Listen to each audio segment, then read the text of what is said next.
Hello there. We are your hosts Vivek and Pabitra from the Agile Coach Podcast.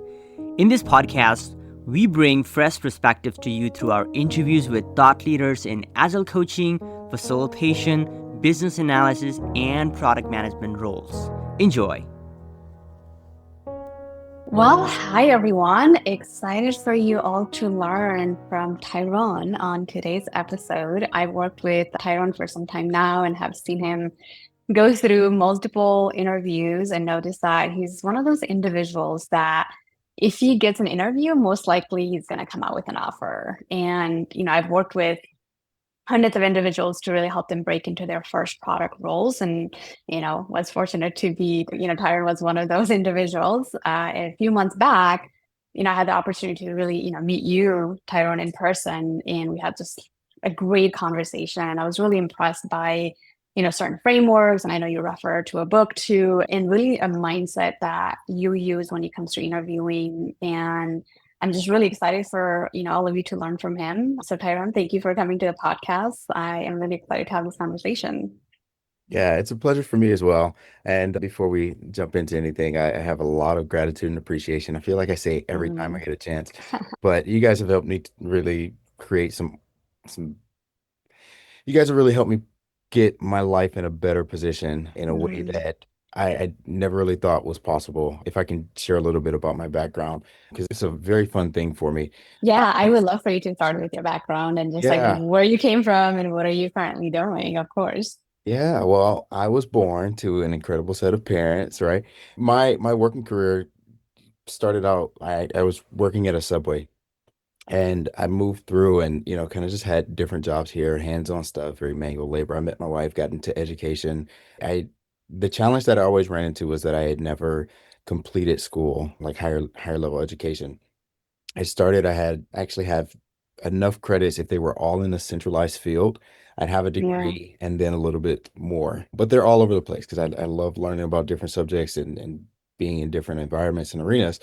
And so what that led to was I was in education and looking at moving up in that space, and the opportunities just were not there because of that limitation. I Mm. I got into youth leadership development, and from there, I'm still in the education world, moved over to accounting, analytics and accounting for the Office of Education that was there. And I was really good at it. I always loved numbers, always been people would always say you should be an engineer and that is what it is. But there was a coworker of mine, because I was just really skilled in Excel and I would help out solving a lot of their problems as well. She was like, "Have you ever looked at tech?" And I was like, "I have no idea what that would even Yeah. mean. Like I know where to start. No idea of where to start." Again, Hmm. thinking like these guys are engineers and they've got like multiple degrees and Yeah. like it's out of my wheelhouse. So I continued doing a lot of analysis work and really in a way I didn't realize it until I'm meeting you guys, but I was owning a lot of products and creating them. It just was in a different type of way. And Mm. so I'm really appreciative that, you guys help put some context to that because those are such transferable skills. Totally. And so I moved into working in government finance and still heavy analytics there. I got into manufacturing and finance, all sorts of Yeah, into I mean, looking at your resume, I remember like, okay, he's done a lot of stuff. yeah. I Yeah. got into heavy sales analytics, and that was really more where I started seeing more of what the tech world was about, getting my hands onto a lot of business intelligence and reporting and very, very involved in there. I lost a couple jobs and found myself in a very tight position. A really good friend of mine pointed me in the direction to have a conversation with you and Vivek. And that at that point radically changed my life because I went from like struggling to find hope in like how can I really take care of my family. I've got a wife and we've got 6 kids. And most people are nowhere near that type of situation, but they still feel some sort of weight and Yeah. responsibility. And so I can certainly identify with that. But the more that we had a conversation, the more I slowly started to understand this tech world might actually have something beneficial Yeah. for me and something that I can really bring value to and contribute. Like it may be a space that I can contribute in and in return also take care of my family. And Mm. so that is really where our conversation started, from one of the more difficult points in my life to now. Yeah. It's exciting. Things have turned around in a really great way. So I credit you guys with a lot of involvement in that. Yeah, no, I appreciate it. You did the work, you put the hours in, and you brought the mindset and the skill set, and I'm really happy for you. So, yeah. But in that whole process, right? Like I think there was a lot of testament to your skill sets and your experience and just kind of dealing certain things and just kind of pushing through. Obviously, you can go through a program, you can learn certain things, but end of the day, the interviewing mindset and really positioning yourself and selling yourself that, hey, I am the guy and the girl to come and be able to create the impact in your teams and your product Yeah. is something that you have to obviously convince, whether it's a recruiter, hiring manager, all the way through getting that offer. And we love for us to kind of have maybe just start with, in tech, obviously there's like screening and then first round, second round, third round. Sometimes the technical or the first screening is with either a staffing recruiting company. So it's just like kind of more like Right. a screening, but then there's also like HR screening. What's your typical, I guess, preparation look like when you're talking to just the screening interviews? If you can share a little bit. Yeah. So in the screening interviews, the biggest thing for me is I'm expecting those guys to ask really some basic questions. The thing that in the conversations that I've had with screeners, typically they're looking at for me to talk about my resume and to share enough so that they know that AI didn't produce my resume. There's Resumes, not a bunch yeah. of stuff on there that's like he has no idea what he's talking about. Like it Yeah. first, like, is Tyrone a real person? And the things that he listed on his resume, can he actually speak to them in some way? It Yeah. hasn't. I haven't needed to do anything really elaborate in those interviews, but really they're looking for enough of me to take that and advocate for me to a company and say, yes, Tyrone would be a good fit because he knows about Agile, or he knows about Scrum, or he knows about product ownership or business Mm-hmm. analysis or whatever it is. And so just really going back to the foundations and the basics really of the things that we went through when I went through a cohort with you guys and my team, who are all incredible. But going back and really just going back to a lot of those basics, the questions that get asked in that were not the ones that were tripping me up. And I probably should say, just for the record, I did not start out as the best interviewer. I actually struggled with interviewing for quite some time. And so anytime I Mm-hmm. have a recruiter's phone screening, uh, Mm-hmm. it restored my confidence because I was like, "Oh, I can knock this one out of the park." They're asking some Yeah. of the easiest questions, and then I would get into some of the other interviews where it was more technical, and Yeah. so those were more difficult for me. But those were also the ones that I took. And you guys had a space where I could really go and practice interviewing with the guys that were in the field. They knew questions to ask, Mm. they knew topics to cover. They had gone through interviews themselves. I really made the most of those opportunities as well. So then the recruiter phone calls, I began to look forward to them Yeah. rather than being intimidated by them. Mm-hmm. The repetition help. Oh yeah, very much, lots of repetition. Yeah. Well, like, what are some common mistakes, like, do you think that you made in the beginning, like before those, in during those screening really, or, now that you've talked to other people and you've seen other people, what are some common things that you do think people also make? That's a really good question. I think one of the biggest challenges I ran into, Mm. this may apply to other people. There's some people this may not apply to at all. Very much aware of that. But because my background was in a lot of different fields that were not Mm. directly tech related, it was difficult for me coming into those conversations and making that shift. And so something as simple as, tell me about yourself.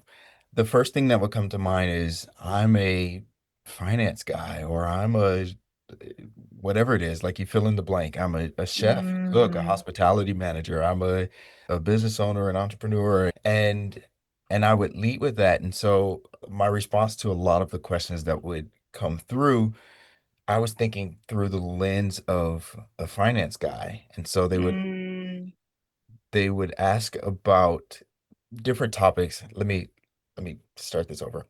mm, I'll just cut into that last section. mm, The I would get questions about something like, tell me about yourself.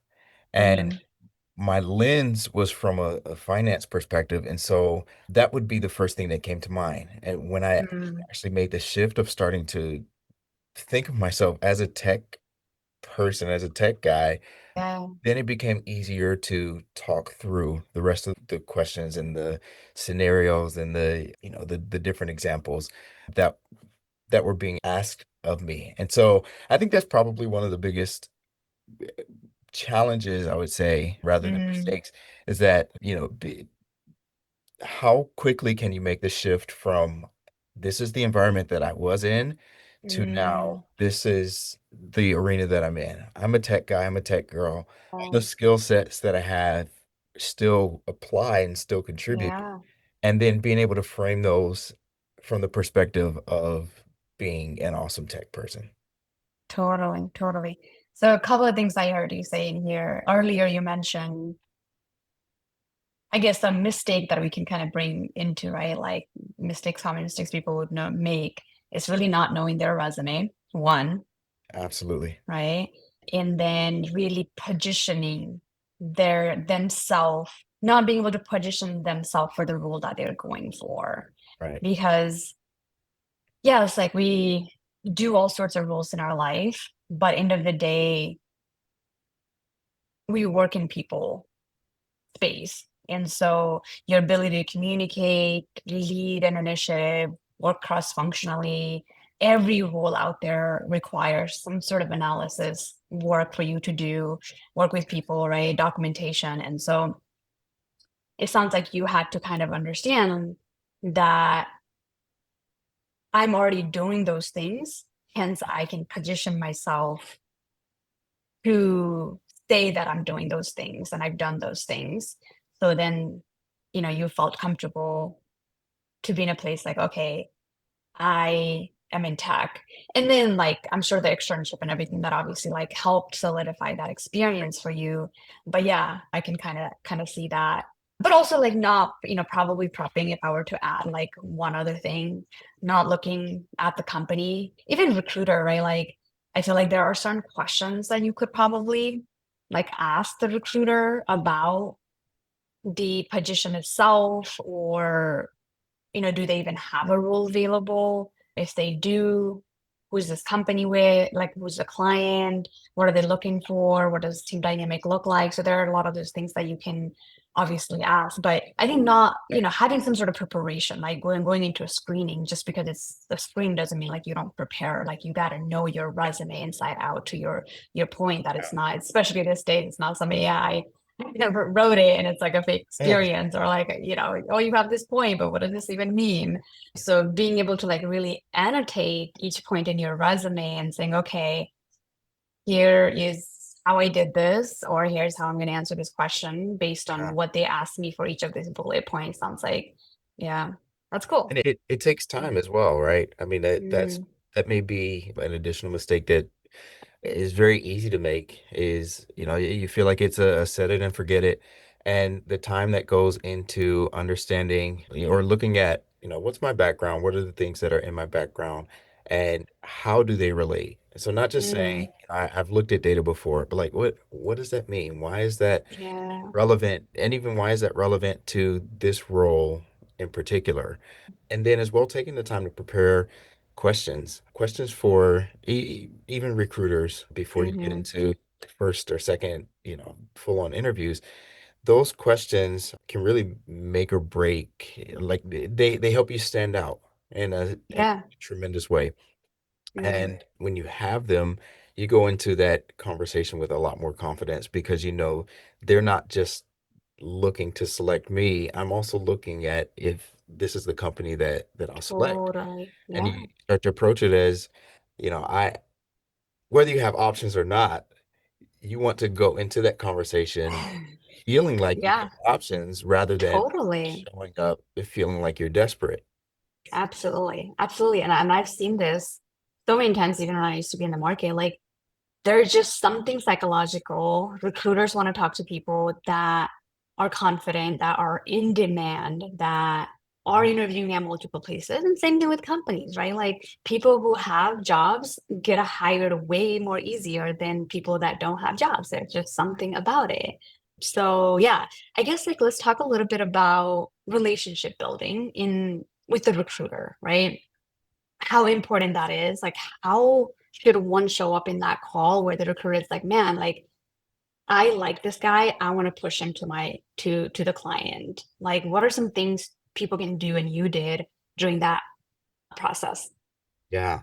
This is probably where I've had the most, or maybe brought the most strength to the interviewing process, is with those recruiter relationships. And usually I'm just showing up very much aware that there's a benefit for a recruiter by contacting me. Uh, Hmm. and so they want me to do well. This is the way that I think about it. They want me to Yeah. do well just as much as I want to do well. If they Hmm. if they get me hired into a role that's money that the company doesn't have to spend looking for somebody Hmm. else, it's potentially, depending on the recruiter setup, it's money that goes into their pocket, it's money that comes into my pocket. So like this is a win for everybody. If Yeah. so there's stake in their end and me Mm. doing well as Yeah, that's a really good way to frame it because they're on your side. They're your friend. right. Right. Yeah. Yeah. Okay. And that's I'm the eternal optimist, so I'm always like, it could be the most negative situation. I'm like, yeah, there's something good in it. Like, yeah, that probably is working out really well. So, because of that, though, I've come into these conversations just very, I still get the butterflies and the Yeah. anxieties and the nervousness. Like, I don't know if that ever goes away. Anytime that you want to do well in something, like, if you don't get that, I don't know, something might be wrong, like, in your. Yeah, I think you have to have that a little bit. Yeah. Yeah. Yeah. So like that part doesn't go away. Even expecting this to be okay, if I had the if they sent me the questions ahead of time, I would still have the same level of like eagerness. We'll call it that. So Hmm. I'm excited for this conversation because then I get to really pitch myself, and this is the way that I've thought about it. I said if I can maybe we'll call it sell myself to Hmm. one person. Some of the recruiters that I've talked with have taken my name and put it into multiple hats or buckets or whatever. Yeah. So I had the responsibility of selling myself to one person who then went and sold me to eight, nine, 10 other individuals or companies. And Right. because of the way that I showed up to that relationship, they went with that same eagerness that I showed up with Yeah. and advocate for me. And so they're Right. talking to managers of companies that have roles and that have opportunities, and they're saying, "Hey, Tyrone is like an incredible person to meet with." There's actually one interview I found out after I accepted the job. When a recruiter went advocated for me to a company, the company decided they wanted to interview me. By the time that I got into the interview, it felt like they knew they wanted to hire me, but wanted to find out how real I was based on what Yeah. the recruiter said. So Uh-huh. after being hired, that was one of the biggest things that I found out was like they approached it in your resume looks incredible, your background is stellar, you're able to talk about the things, but how are you as a person? Do you Mm. somebody that I see myself being able to work with for the next Hmm. 3, 4, 5 years, we Absolutely. move up or before we move up or before the project closes or whatever it is Hmm. Tyrone somebody that I see myself being able to work with and it being a Yeah. and so that was the way that I showed up to those conversations. That's That's amazing.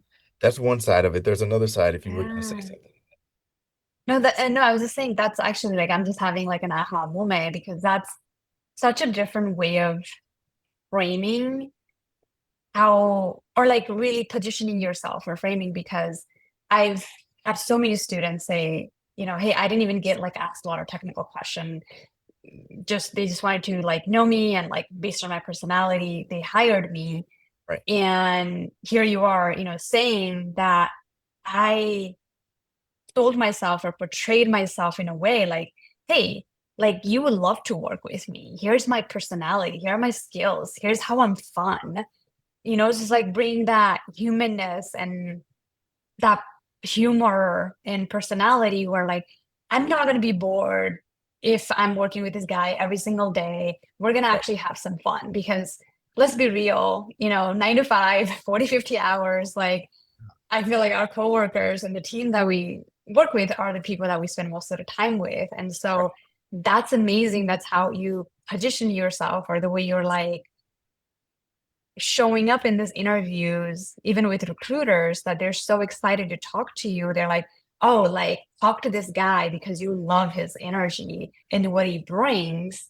And companies are able to talk to you, see that. And it's not even about the questions that you answer, it's about your energy and the personality, that they're just like, hey, like we want to bring you on board. So that's like, whoa, that's cool. Yeah. Yeah, very much so. And that's the reason that those recruiter screening calls are crucial, really important. Because if you effectively present yourself, they'll go and like everything is relationships. The whole Yeah. world is driving off of relationships. And so they have relationships already that are established and they're deeply entrenched. They're like some of these guys have sent multiple people to very affluent companies Right. for work. And so they've got their own track record that they feel like you've got a chance to really add to it and solidify it for them as well. Mhm. Which is the second part to that, the second part or second piece rather, in response to your question about relationships. There's times that I was not the person that a recruiter was looking for a position, or a particular position. I was very intentional to keep in touch. And Mhm. then when I had an opportunity to make an introduction to a friend of mine, some people that have come through Agile Academy, uh, Yeah. I I've thought of those individuals and connected them with recruiters over text. Hey, just want Yeah. to make an introduction. This person's Mhm. great. I know you've got some roles out in, say, California that, I just didn't work out for me. Here's a friend of mine who's in California. Not sure what Mhm. can happen, but wanted to make the introduction. And Yeah. there's so many, I mean, right away, there's five separate recruiting companies that come to mind that I Mm. can send people to because I've That's beautiful. That's created this. beautiful. Yeah, and Mhm. that's the way that I I just feel like everybody's trying to look out for everybody else. And so the Mhm. recruiter's trying to look out for me by creating an Mhm. opportunity. I'm also trying to look out for the recruiter because Yeah. you never know. There's a saying that you may not reap where you sow, but you will always reap what you sow. Yeah. I just try as much as possible. How can I get as many Yeah. positive seeds into the ground as possible Mm. so that somewhere it's going to come back up? Somebody's going to do something for me that I never would have been able to do for myself. Whether it's a Mhm. recruiter, whether it's a friend, whether it's somebody I went through in my cohort, whether it's you or Vivek, whether it's Yeah. a mentor or a friend or a cousin, or like it literally will come from anywhere. But when Yeah. you approach life that way of like, how can I just do something good for the next person? It makes such a big difference. And that will cause you, that type of thing has caused me to stand out with recruiters as well, Mm. where they're like, they almost feel like friends more than recruiters. Yeah. Yeah, totally. I mean, end of the day, they're also humans and they're, working a job. Yeah. And so I think, if you have the right personality or just the right energy, like they want to be friends with you, they want to help you out, they want to help your friends out. So that's beautiful that you kept those relationship. And I think even if you're ever in between roles, then it's like you've nurtured those relationship and you've already, helped them out in a sense that they will go to battle for you when it's time for you to, need that role or like go into another company. So that's beautiful. Yeah. I know we've talked a little bit about, mindset around, I am equally really interviewing them as they're interviewing me. Is this the right company? Is this the right culture, environment that we want to be in. Any other things in that you want to share when it comes to like a mindset that you should adopt before an interview, apart from that?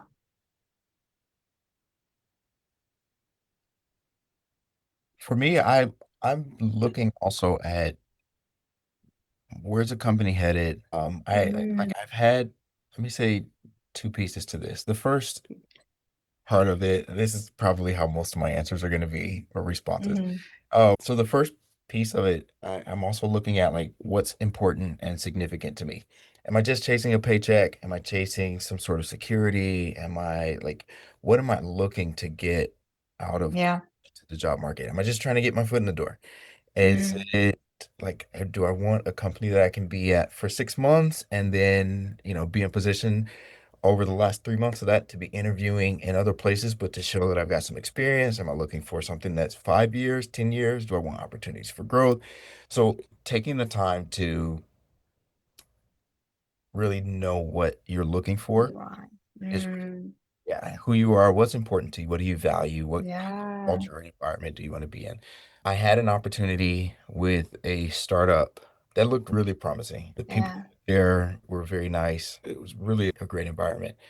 But they were, I believe, at Series B for funding, Series C. And so, like, very early on, still in their process, but like, strategy phase would have come in, would have been quite a bit of responsibility, but as well, quite a bit of compensation. And so I had to weigh out this compensation side with this responsibility side. And I've got my wife, Yeah. she's taking care of our kids. Do I want to see my kids? Like, how involved do I want to be? I'm gonna be working with people that are overseas. And so it means some late night strategy calls where, Yeah. I really had to come into that conversation aware of what I was trying to accomplish. And because of that, I had gotten to the point of, oh, I can't think of the name now, where I'll need your help for this one, where they want you to do like a work sample. Mm, It's not coming to you either. yeah, it's Either not way, a case just study. some sort of project, like you have to Yeah. like, yeah. Yeah, a case study. Case So, study, there you yeah, go. yeah, it's both of us. And so I had an opportunity to do a case study, and like just as we were getting into it, or just as they were preparing to send it over, I was just really going back and looking at what am I trying to accomplish here? Am I just trying to do the Mm, job? Am I trying to like this was going to do more harm for me with the things that were important for me, the priority list for me. mm, And so I had to make a decision based off of my priorities rather than just in pursuit of a dollar figure. So yeah. I ended up making a recommendation for somebody else that I knew through the cohort and through the program for that role, and made that call that this company was not the one for me to pursue. Yeah. Extremely tough decision as well. Mm-hmm. Like I Yeah, said, we were totally. having a Totally. conversation. I needed Yeah. something better. Yeah, I remember. I And remember. and so, but having to make that call, and then sure enough, because that seat was in the ground, something else came up very shortly after. Mm, I mean, very, very shortly after it. So, when you're interviewing with companies, yes, I mean, certainly do the research in it, but also like it's worth doing the research in yourself to look at like, what what are what my do you kind, really want? yeah, Yeah. what are the things that I'm in pursuit of, not just Yeah. what's the career or what's the trajectory for a particular company. Yeah. No, I agree. I'll add one point. I think when I interview, when I think of like all the interviews that I've gone through, when I treated interviews as like more like I'm collecting data versus like I hope they pick me for this role. I have to get this role, right? I feel like it tricks us into going into that little desperation, like I have to get this role, I have to get this offer. And because of that, in the interviews, like they can see that in a sense Yeah, very much. because the confidence is not there as it should be. Versus if I'm like, okay, let me just gather some data, let me figure out what I actually know, what I need to work on, what I don't know, and really be present in the interview and be curious about the person that's interviewing me, the company, culture and like the product that they're building and what they're actually looking for in that individual. And am I that individual end of the day? And if I am, then if I really listen and I'm present, I can actually communicate that I'm that person, given that it aligns with what I'm also looking for. And that's what I'm looking for, right? And so I feel like treating it as I'm collecting data just takes so much pressure in a Mhm. way of yourself. So Yeah. then you can fully really show up in the interview the way like you can show up. Yeah. Yeah. I remember an interview that I had. I feel like it's story time. Yeah, please. I love stories, and I'm sure people Um, love stories too. I had an interview with a company, a well-known company, and I very genuinely I needed the The job. job. But that's not how I showed up to the interview. Um, I actually showed up as if they needed me. And Mhm. so I had an idea of what the project would be that we were working on. I had done some research on the company and from recruiter screening, understood kind of the high level what are some of the things that they're looking to accomplish. And when I showed up to the conversation, made the introductions, was very personable. Mm, Said, I'm very excited to be here. I I should tell you that based off of the conversation I had with the recruiter, I put together a couple ideas of things that I think could be beneficial. And that's how we yeah. started off our interview. And Wow. it completely flipped the nature of the interview. The person that was interviewing me had a chance to ask me more about the things that I brought to the table and got to Right. understand my thought process inside of it. Mm, And in that conversation, again, really positioned myself and postured myself in they need me and the ideas that I'm going to bring to the table, the way that I think. And yeah. maybe the ideas are things that they've already thought through. They've got, a lot of research and development going into this stuff, Yeah. you guys. But the way that I think Yeah. was really attractive. Mm, There happened to be another individual that had previously worked for that company in that same role. So they ended up doing a rehire for him in that. But it stood out so much so that when I had another interview with that company, the individual that interviewed me originally came back mm, and advocated for me as well, in addition to the recruiter that had done the screening. So yeah. it was once again showing up with the confidence that you talked about of Hmm. this company actually needs me as well. That's the reason that they have. Yeah. I mean, they're hiring because Right. they need someone. Yeah. Yeah. And it's not the person that's going to interview Yeah. you. It's not the person that interviewed before you. Yeah. It They is need you. me. Yeah. Yeah. Yeah.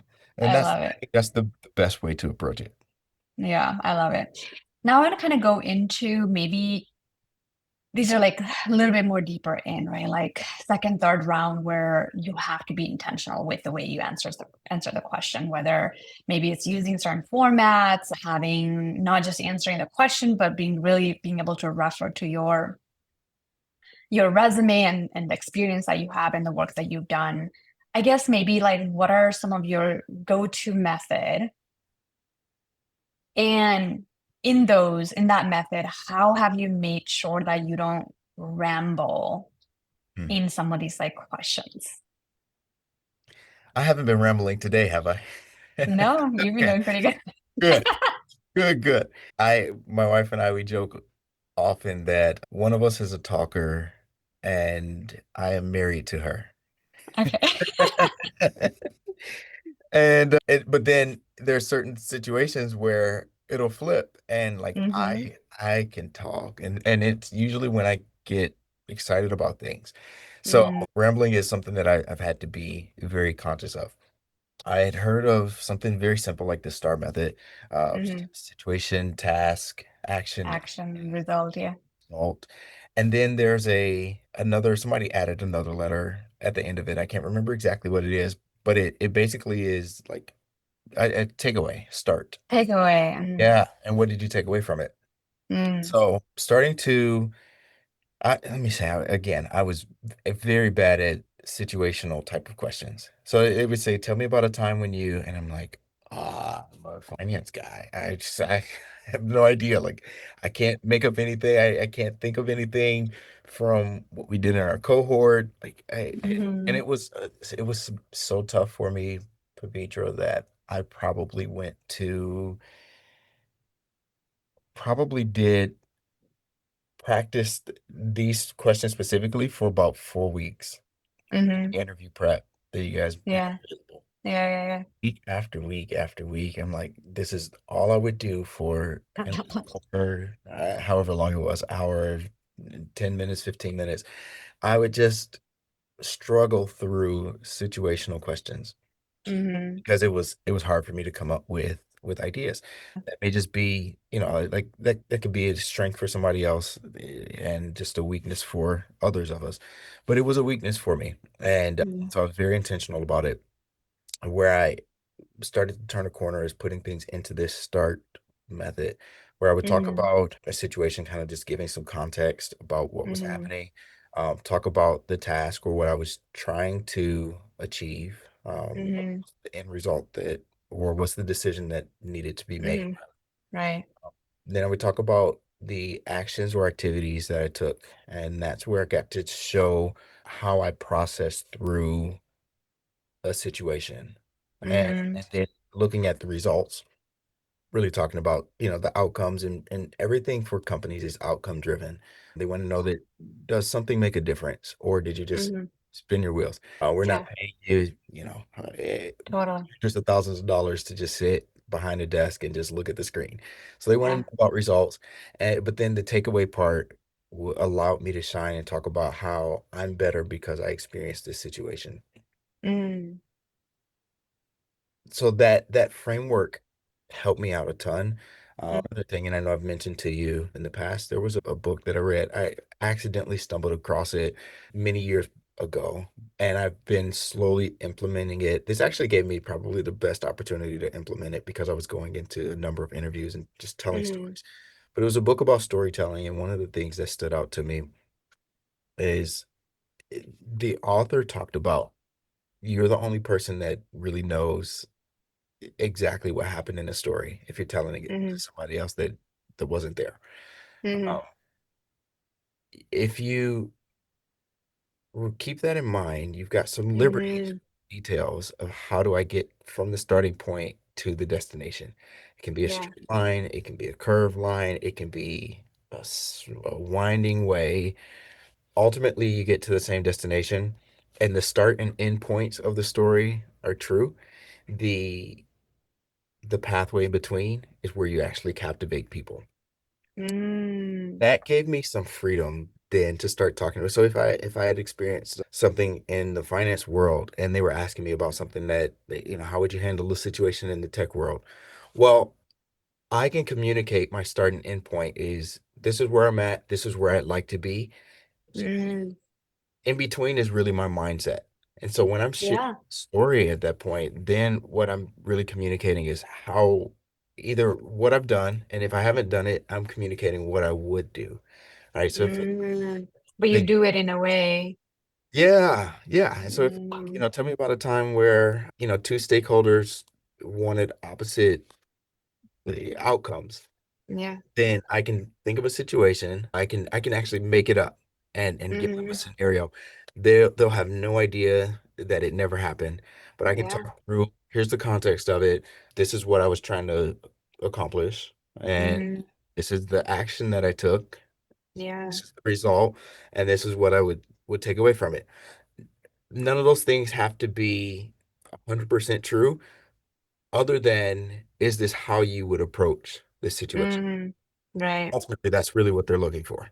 It Yeah. You could have a failed conversation with a stakeholder. It could be a really bad conversation and learn from it and become better. And Yeah. sometimes that may be more valuable to a company to know that you've got the ability to bounce back, to know that like they're looking at things different than just what's the surface level answer. And Totally. that framework combined with that mentality that I can really share stories and Mm-hmm. I have some freedom in how I Mm-hmm. communicate things. It opened up the whole world for me.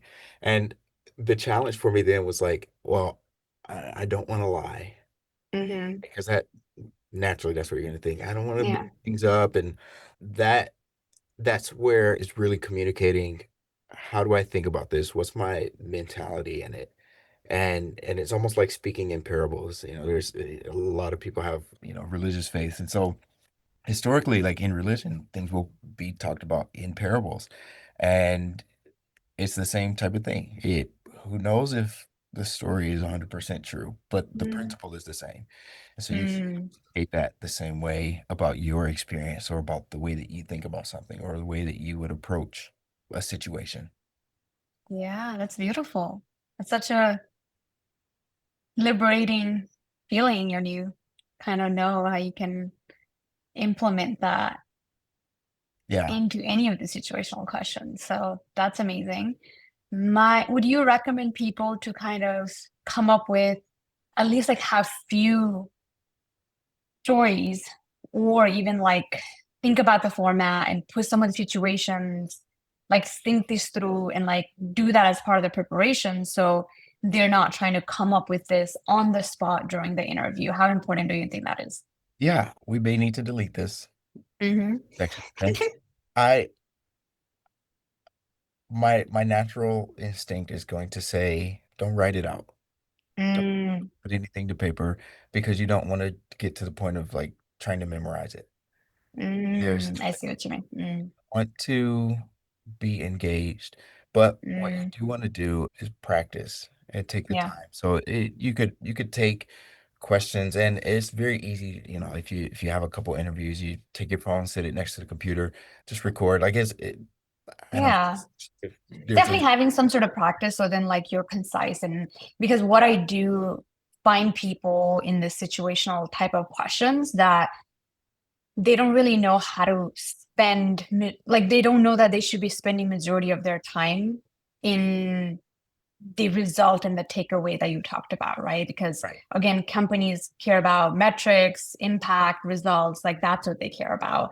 And so a lot of times I've seen people just spend a lot of time on the task, and then the situation and the task, and at this point they've already talked so much, they don't spend enough time talking about the result or like what they took away, right, which and is they a get themselves confused on where they're at. What was I talking about? Because I've been talking for a while. Did I put the situation in this format or not? Did I answer it, or did I give them what they were looking for? And so I think just having that quick practice, few rounds of practice on some situation, and just really right. focusing on the other half and not the first couple of acronyms. Yeah. And obviously that will help them quite a bit. Yeah, definitely. It's definitely something to intentionally practice. Mm-hmm. And if there's situations that apply based off of a couple questions, you can look at, whether it's whatever AI tool is out there, endorse any, and they're not sitting in tech. But whatever AI tool is out there, like ask for situational questions for a tech interview and then practice it. And whether it's during an interview, you're getting live questions, like record it and then get some feedback. Mm-hmm. And I know you've got a number of people that are excellent, excellent coaches, uh, Yeah. and give incredible feedback. Like take all the shame and embarrassment off the table, because the goal is to land a role, not to Yeah, pretend that you know something or are good at something that you're not good at. Like totally. when I wasn't good at it, literally I would show up every day, and I remember exactly who it was. We would go into one of the Zoom rooms, and we would all through. He would give me situational questions, and I would struggle through. And he would give me feedback, and we Yeah. talked about confidence. We talked about the STAR method and adding on the takeaway. Literally, I walked through that entire process through the Mm, interview prep and got better at it because of the system that you guys put in place. And so if that's something that's an area for someone, maybe you are talking a little bit too much in the situation mm-hmm. or the task. How do you how do you know if you don't either listen back and get Mm-hmm. feedback? Yeah, You're kind of just absolutely. guessing at that point. You never want to be in Yeah. a situation where you're guessing. Yeah, absolutely. A couple more questions and I'll let you go. I know you probably got a few more meetings or something for your work. I guess coming from this to, because there's going to be naturally, there's just going to be some questions that we're not going to know how to answer during an interview. It might happen. How how do you genuinely like answer a question when you don't know how to, really the answer for it? What have you done? I don't rush Mm-hmm. to try to make something up. Mm-hmm. What I want to do is show up authentically. Mm-hmm. And if I don't know, interviewer is going to know if I'm Mm-hmm. trying to make something up. Yeah. And it's not a good look. What I what I've done in the past is I flat out said, I don't know the answer to that question, but if I were to pursue an answer or a solution, here's how I would think about it, how I Mm, would go about it. And I don't know if that's been sufficient for them or not. Like I, I wasn't getting every role anyway. yeah, So yeah. I don't know if that's the thing that, Yeah, I mean, I think honesty matters, right? yeah, I think a lot of times I've been on the interviewing side a lot, and when somebody doesn't know an answer, like sometimes I'm asking them questions, not to just like for them to answer. I'm also looking for how do they handle when they don't know something? Right? Like that's also what I'm looking for. That's the mindset that I'm looking for. And so if when this person like genuinely when they're coming in and working and they don't know something, what is going to be their approach to figure it out? And yeah, so I think to your point, like the way you said, I don't rush into it. I, pause, maybe ask a couple of clarifying questions even, yeah, and then talk about here's I may not know this, but here is my approach. And so that approach, that initiative that you take, it's the answer actually I'm looking for that question. yeah. Yeah, I think one of the hard parts for this is depending on what people are coming out of. Um, Mm, Interviews for the tech world are not about your physical capabilities and how strong you are, how much you can lift, and whether or not you can get a box into a truck at like 10 seconds under a threshold. It's you're all of the compensation that happens in this world is about your ability to make decisions, develop relationships, and work through ambiguity mm, and unknowns. So when you can communicate that through an interview, i- it's extremely valuable because there's going to yeah, be it's impossible for you to know everything. You're working with yeah. stakeholders, you're that they've got things in their mind that are like, I mean, you even when they've communicated, it's still like I have Mm, no idea what you are trying to, and you got to figure out like how can yeah. we work through this. And so then you highlight like what are the strengths for me. So for me, Mm, that my one of my greatest strengths is relationship building and being able to ask questions that draw out answers. or what people are trying to, Mm, and I'm very patient with that. And so all of those mm, things are on display. And so mm, if there was a situation that I genuinely didn't know the answer, I'm leaning on my relationships that I've developed with people mm, and leaning on my ability to ask quality questions and leaning on my yeah. to be patient and aggressive because Mm. we don't have a month to go and find out the answer.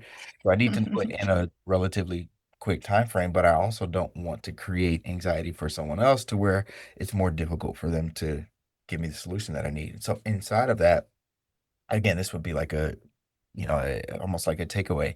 If I had gone through a situation where that was the case, then, what my takeaway would be that, if I can develop those relationships early and ask quality questions and maybe prepare them ahead of time, then I'm actually in a position to get information that I don't know much more effectively. Yeah. You don't get away from that in this world. Nope. Love it. Well, thank you. I have a couple of like just quick lighting round questions for Yeah. you. What would you say a piece of advice of just the interview advice that you ever received, if you have one? Oh, like going into it or coming out? Going into it. Go in with confidence. Mm, If you are the best person for this role, they're interviewing you. And if you get to a point where you realize I'm not the best person for this role, mm. let it be because you decide so, Ooh, love rather it. than because they They decide decided. so, Yeah, right? love it. So you always hold on to that power. Yeah, love it. One thing to never do in an interview.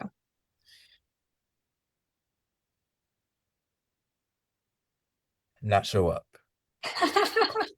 Yeah. because your reputation is on the line. And Mm, especially depending on where it is, like you may not be the best person. The position may feel far out of your league. If you show up and you bring the best to yourself, who knows what relationships these guys have, oh, and you never know. Like sometimes just showing up, it allows you to have doors open for you. yeah, totally. Last question. What's your advice for someone who hasn't had an interview for, I don't know, for in years because the market is crazy?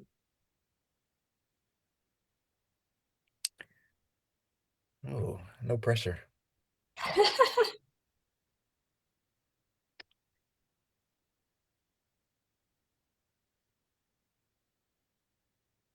Hmm. Give me a second.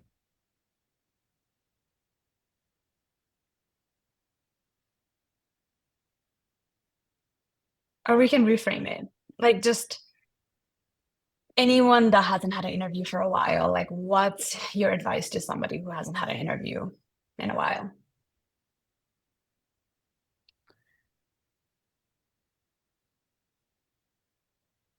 I don't know why I'm blinking. All good. We don't have to do it.